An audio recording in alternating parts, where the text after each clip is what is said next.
Joining us now, Representative Adam Smith, Democrat from Washington. He is the ranking member of the Armed Services Committee. Thanks for joining us. Thanks for having me. I appreciate it. Being the ranking member and seeing what we saw in Iran, what does it mean militarily going forward?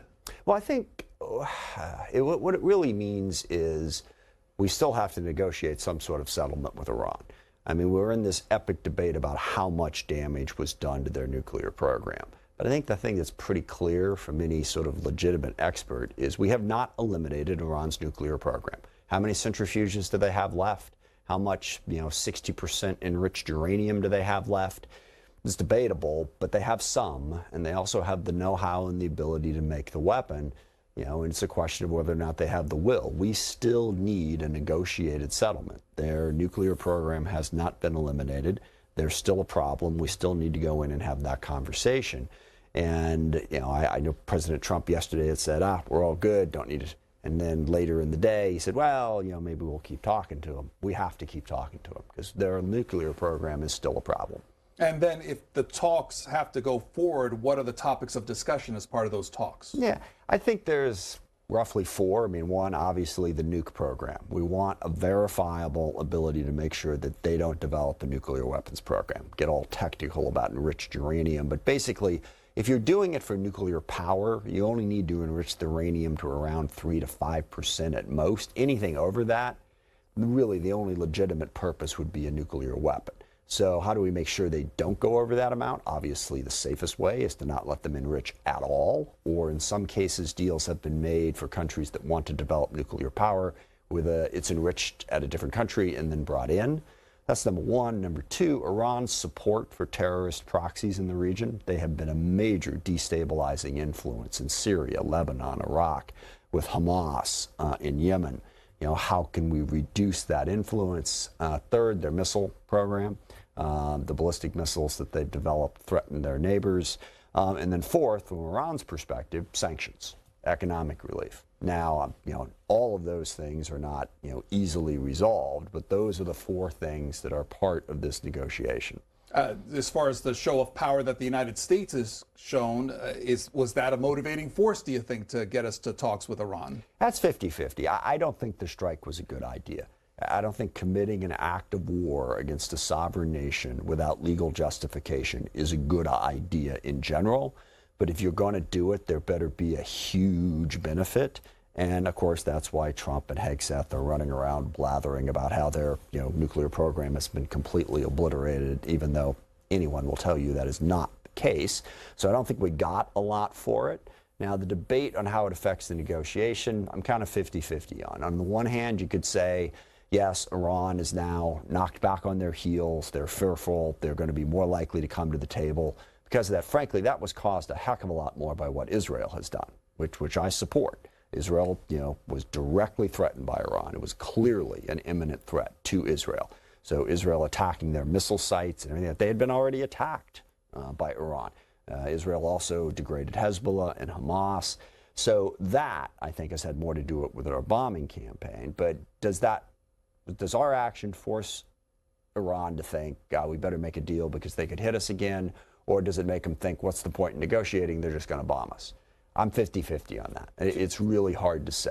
202-748-8001 for Republicans, 202-748-8000 for Democrats. Independents, 202-748-8002. We can take your text at 202-748-8003. Apologies for interrupting you. Not a problem. I want to show you a little bit from the Defense Secretary just a little while ago, what he said about... Do I have to? I want you to respond to what he says about information. I watched it once. Well, then we'll show you exactly what he said. That's fine. Go ahead. Kidding. What changed in the past 3 days and make you so, Sir, I think I think I explained what changed. There was a great deal of irresponsible reporting based on leaks, preliminary information in low confidence. Again, when someone leaks something, they do it with an agenda. And when you leak a portion of an intelligence assessment, but just a little portion, just the little portion that makes it seem like maybe the strike wasn't effective, then you start a news cycle. Whether it's the Washington Post or Fox News or CNN or MSNBC, you start a news cycle that starts to call into question the efficacy. No, that's why.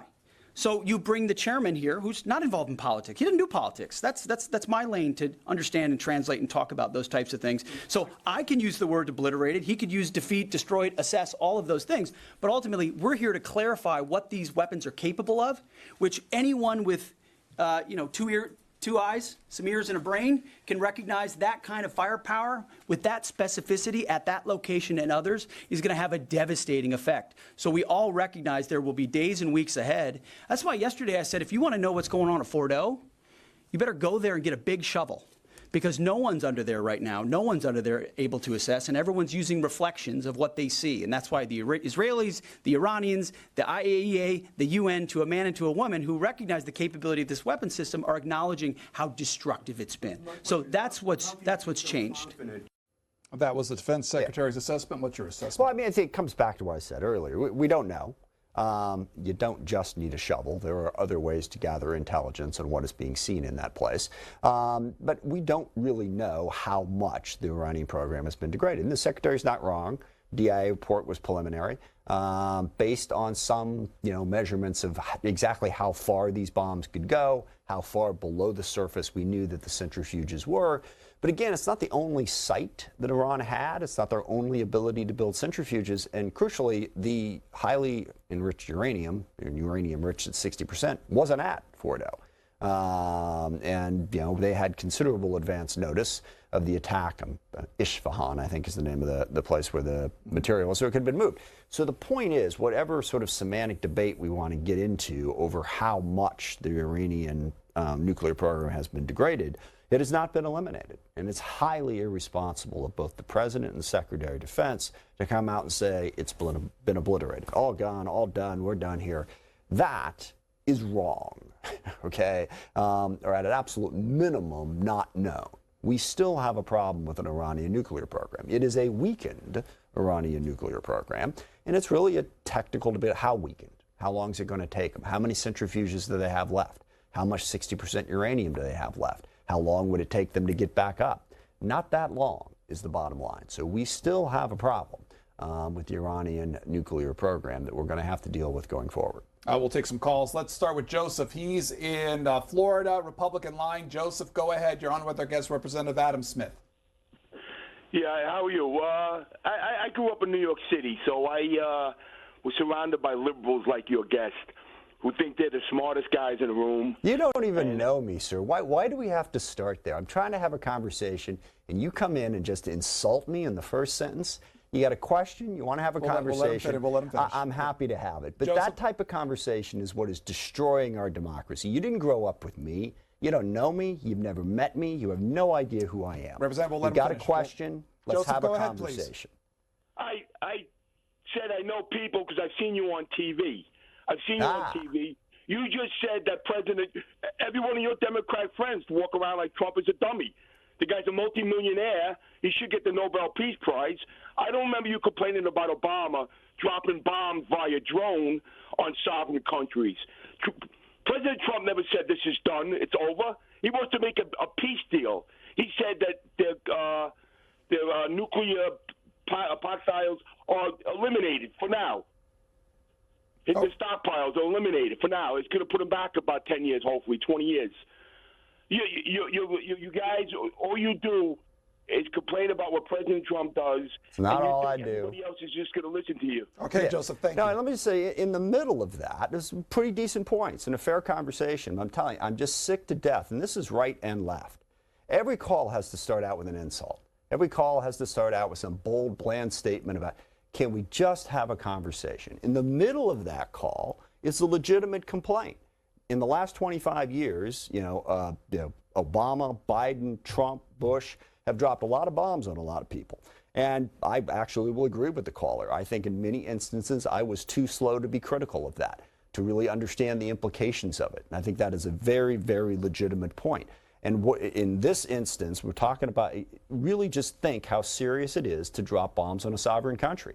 I think the campaign in Libya was a mistake, and I didn't say that at the time.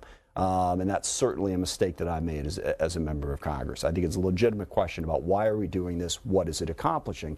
And the second question is, if President Trump is going to go back and try to negotiate a deal on this, I think that's good. I still think the decision to bomb Iran was incredibly risky and of very little benefit. I don't think our decision to bomb Iran put us that much closer to a negotiation. And the risk of retaliation not only was there, but still is there. Okay, Iran launched the missiles that they did at Al-Adid in Qatar. They're not necessarily done. They have proxies all over the place. Our forces are already on higher alert and more concerned about being attacked either by Iran or their proxies because of this bombing campaign. Was that risk worth the benefit of what's going to come out of a negotiation? I think it's a question worth having. We're seeing efforts in Congress to limit the president's powers. I think you're part of one of those efforts. Did you make similar efforts in previous presidents when they took military actions? I did not. Well, I would say on Syria, when back in 2013 or 2014, I forget when it was, when President Obama was threatening to bomb Syria because of their use of chemical weapons. I did raise concerns about that. I did not think we should have done that attack. I think that was outside of the constitutional requirements. You need to have an imminent threat to the U.S. and U.S. interests. I didn't think we had it in Syria. I don't think we had it in Iran. Libya, we certainly didn't have it. We did have international support for the strikes in Libya. The UN, it was part of a larger coalition. It wasn't just the U.S. acting unilaterally. So those are some of the differences. But this is a debate and a discussion that we need to have to get to the right answer. And I don't think Trump's a dummy, okay? I don't think he's wrong about everything, but nor am I going to yield in my responsibility to critically look at the decisions that he has made and also to offer my opinion about where we should go from here. Democrats line from Sylvia in Pennsylvania. Hello. Yes, good morning. I wonder, do you trust, now they're not here, and Trump should get a guarantee from him not to bomb them no more. Yeah. Sorry, go ahead. Yeah, he's a warmonger, and they need a 100% guarantee it will be no more bombing on them. Thank you, Sylvia. Yeah, a couple things. No, I joke often, I don't trust anybody. I believe in the sort of Ronald Reagan trust but verify thing. People have different motivations. You always got to be aware of what those are, and blind trust is not wise. But look, and I don't agree with a lot of what Prime Minister Netanyahu is doing. I think we need a path for the Palestinian people to have some sort of future and self-governance. He has blocked that path in 1,000 different ways that I think have exacerbated the problems there. Before October 7th, he was actually supporting money going to Hamas while opposing the Palestinian Authority because he felt Hamas was something he could deal with. So he didn't do as much as he should have, and still isn't, on building some sort of future for the Palestinians. On the other hand, Israel is threatened, undeniably. Certainly you saw what happened on October 7th, but they've been threatened for decades by Hezbollah, by Hamas, by Iran, and it is an existential threat. All of those groups and the Houthis have in their charters that Israel shouldn't exist. Prime Minister Netanyahu and the Israeli people have to defend themselves against that threat. And it's hard from this distance to nitpick how they're doing that, given the threat that they have. So, right now, I don't trust them. They will undoubtedly, I think, attack further. So what we need to get to is a broader peace deal. And I hope that's what the Trump administration is working towards, between Israel and Iran, but also between Israel and the Palestinian people. Israel is also still conducting strikes in Syria, concerned about elements there as the al-Shara government tries to get set up in Syria, to replace what Assad had done to that country. Lebanon is trying to get into a post-Hezbollah world. If we can get all of those places stabilized so that Israel no longer faces that threat, that's a huge step forward, and that's what the administration, I feel, should be working on. When it comes to U.S. involvement, do you think what we saw in Iran is a one and done, or do you have a sense that more to come? I think it's a one and done. And look, this has been talked about for at least 15 years, ever since we discovered Fordo back in 2009. I've been part of those discussions, having been on the Armed Services Committee at a fairly senior level at that point. What is the military option? for stopping Iran from doing this. And those discussions sort of informed me that there was no simple military option. You could set it back. You couldn't eliminate it. That's part of what informs my opinion, is not necessarily the assessments of what have happened. It is too soon. What are we, like 5-6 days now? But all of the assessments of what could truly be accomplished, given how deep the centrifuges were and given the multiple sites that they had centrifuges and enriched uranium at, our ability to destroy their program with a military strike, it has long been the opinion of all experts that we just can't do that. We can set it back, but we can't eliminate it. Let's hear from Chuck. Chuck joins us from Alabama, Independent Line. Hi. Good morning. Good morning. I've got a couple of questions. I never have understood the open border policy that you Democrats, promoted. So can you explain to me the reasoning behind that? Yeah, I don't support. I'm sorry, sir. Did you want me to answer to that, or did you have another question? Well, what's your second question, sir? What do you think happened to all the money that was? And I realize it was IRA's money, but what do you think happened to all that money that was given to Iran? Yeah, and we did have an open border. You can't deny that. Well, yeah, I can't if you let me speak. Thanks, Paul. First of all, on the Iranian thing, and the caller didn't make it clear, I believe is what he is referring to is during, I think it was the Biden administration, when Iran had, we made some agreement. There's some of their money that was frozen. That money never actually went to Iran. There was a complaint about it, and it was frozen. So, and Iran has been struggling economically for quite some time. The maximum pressure sanction campaign on them, that doesn't mean they're not getting any money. China still buys a whole bunch of oil from them. They get help from elsewhere. As far as I do not support open borders. I will say that I think under the Biden administration, enough was not done to secure the border. There is no doubt about that. I think the asylum process was too wide open, allowed too many people in, and created a migration challenge in the United States of America. So, I can't explain the open border policy because I don't support it. I suppose there are some people out there who think that asylum should be granted to whoever wants it and that the U.S. should take in more people.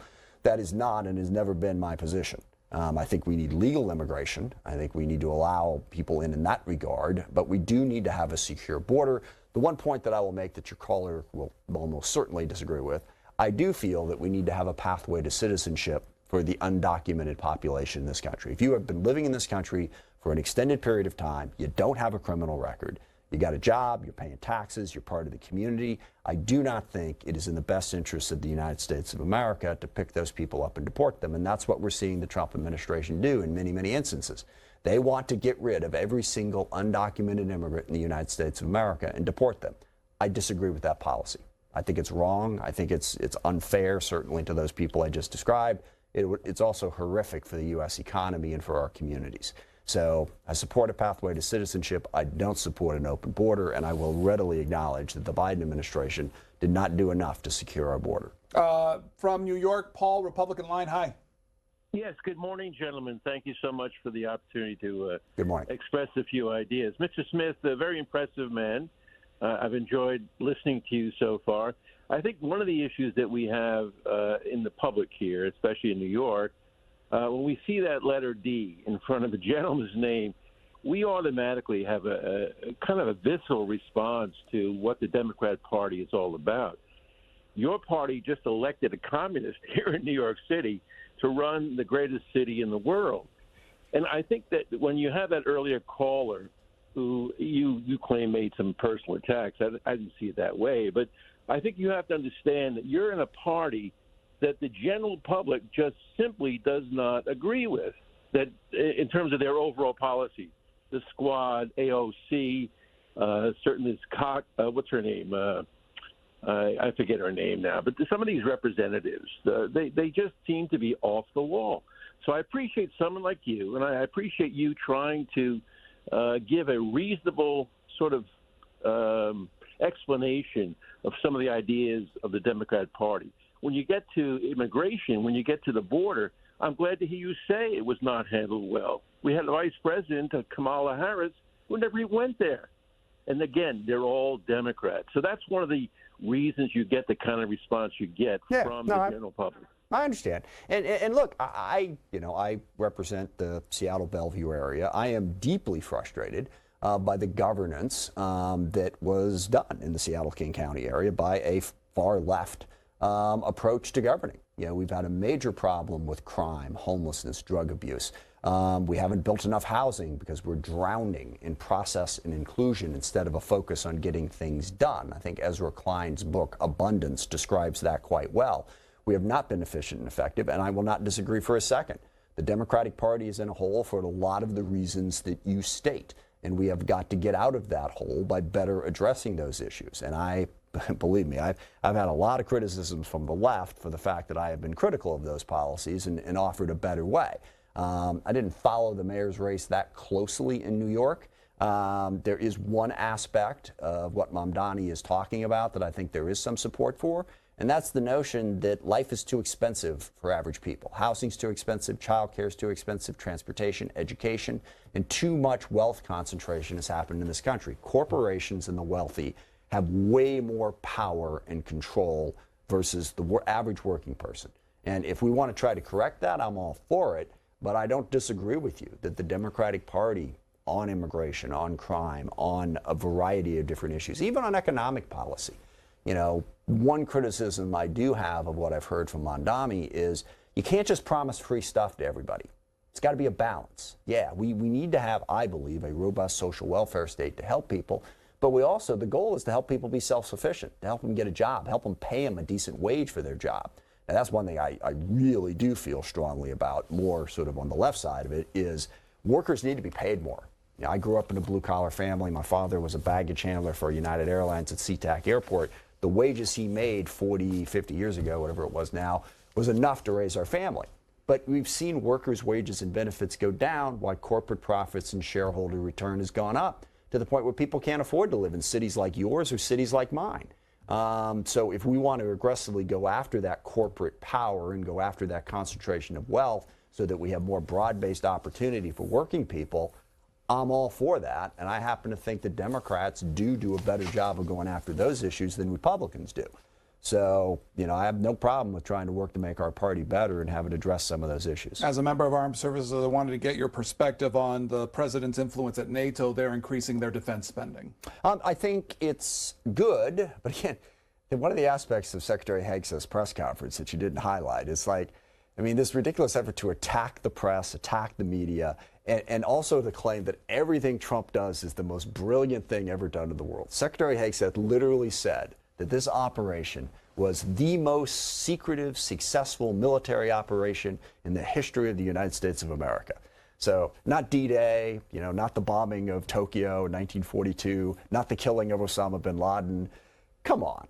First of all, this operation was talked about for weeks prior to it being conducted. Let me say, the people who conducted it, brilliant. They were in a B-2 bomber for 37 hours, and I've worked with B-2 pilots before. Incredibly admirable. The capability of our military and the people who serve is worth saluting 100%. But come on, the most secretive, successful military campaign in U.S. history, and then he talks about the history of getting NATO to commit to 5%. We got NATO to commit to 2%, 20 years ago now? They're still not there. So the commitment's good. It's a step forward. It's a positive. But this notion that somehow it's this brilliant accomplishment that nobody in the history of the world ever could have accomplished, and then to pile on and say, and the media is not talking about it. They're not saying, I've seen the media talking about it. C-SPAN's talked about it. CNN's talked about it. The New York Times talked about it. So they always have to portray themselves as these victims of the evil media conspiracy that's not telling you what's going on. It's like, even on the assessment of the strikes, everyone's talking about the DIA report, but nobody's talking about the experts who say it was successful. Yes, they are. I've read it in the New York Times. I've seen it on CNN. So this notion to attack the media and try to make things so much larger than they are. Secretary of Defense Hegseth, I wish he'd focus on the job and less on the propaganda. You're getting a briefing later this week. Did you receive any intel before that? No, and that's another problem here. The House Armed Services Committee has yet to be briefed at all about this. This was a DOD operation. In every other administration that I've served under, and it's 4 or 5 presidents at this point, They have, even if they don't tell us in advance, they keep us informed about what's going to happen. They haven't done it yet. Supposedly they're going to the full House tomorrow morning, the Senate today, I guess. But they have not briefed the Committee of Jurisdiction, which is unprecedented. What are you hoping to learn from it? Oh, some of the secret details that we can't talk about here. What do we actually know about the effectiveness of the strikes, and also force protection issues that I alluded to earlier? What are we seeing out there in terms of the intel we can gather about threats to our bases, threats either from Iran directly or from their proxies? How are we preparing for those threats? What force protection measures are in place? Are we enhancing those force protection measures in Al-Adid and Al-Assad and all the different military bases that we have in the region? Paul in New York, independent line. We're running a little short on time. Your last call. Go ahead. Yes. To your point about secretive, there was a photo of a bunch of trucks lined up at Fordo before the bombing. What's the possibility that they moved some of the uranium out, and what's the possibility that there could be, 30 bombs coming? It's distinctly possible. Well, 30 is a little high. Prior to the attack, just to set it, or prior to Israel's attacks on Iran, it was estimated that Iran had somewhere around 19,000 centrifuges. It's like 13,000 of them were the better centrifuges. I don't know what the technical term is there, the ones that can spin it more quickly. And that they had enough 60% enriched uranium for, well, first of all, you need 90%, but 60 pretty much gets you there. In a day or two, you can go from 60 to 90. And they had enough 60 that in a day or two, they could have had enough for 10 bombs. How much of that uranium was destroyed? We do not know, and you're right. There were trucks there. There were trucks at the Isfahan facility as well. They very easily is a bit of an overstatement, but they could have moved that material, and they had weeks to do it. They knew this threat was coming. They knew these attacks were. I think it is quite likely that they moved some of it. So how many centrifuges do they have now? How much 60% enriched uranium do they have now? I'm highly confident that the answer is not zero. How much it is far more debatable, which brings me back to where we started.